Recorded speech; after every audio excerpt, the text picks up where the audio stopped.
the humanitarian situation right now in Gaza is absolutely catastrophic. Since the 2nd of March, Gaza has been under a full blockade. That means that all border crossings are closed, both for humanitarian and also for commercial trucks, and that no food, water, medicine, fuel, or any other essential supplies are entering Gaza. Only in the last couple of weeks, the Israeli authorities have allowed only a select number of UN agencies and INGOs to resume the delivery of a very limited amount of aid in Gaza, primarily food items, health supplies, and water purification items. But this is, of course, a drop in the ocean. The reality is that today almost 500,000 people in Gaza are facing catastrophic hunger, and the entire population is experiencing acute food insecurity.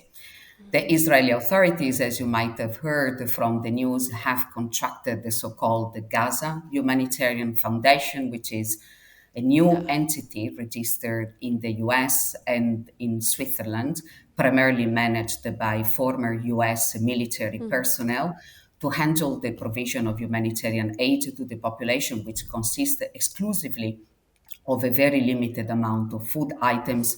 But what we have seen so far is that this system is simply a death trap, a sadistic human abattoir, if we want to use the word by Francesca Albanese, the UN rapporteur for the Palestinian territories.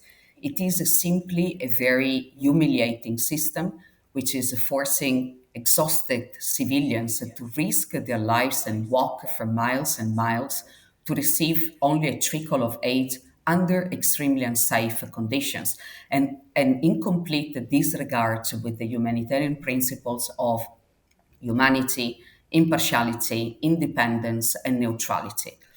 In fact, since the establishment of the two distribution sites, almost 200 Palestinians have already lost their lives and more than 500 have been injured just in the desperate attempt to get some food for themselves and their families.